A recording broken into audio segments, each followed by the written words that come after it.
Welcome to Kenton Teaches. Enjoy the video.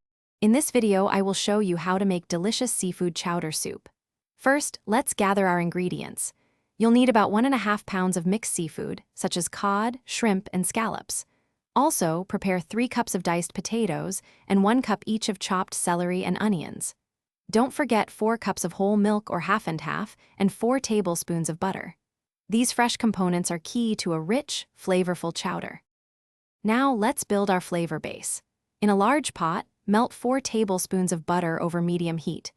Add your diced onions and celery, sautéing them until they become soft and translucent, which usually takes about 5 minutes. Next, stir in the 3 cups of diced potatoes and 4 cups of fish or chicken broth.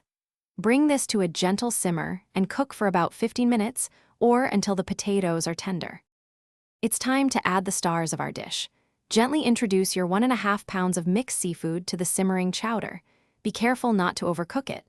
Immediately after, pour in the 4 cups of whole milk or half and half, stirring gently to combine everything.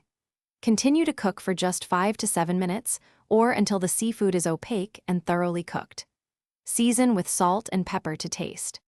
Your delicious homemade seafood chowder is now ready to be served. Carefully ladle the hot, creamy chowder into individual bowls.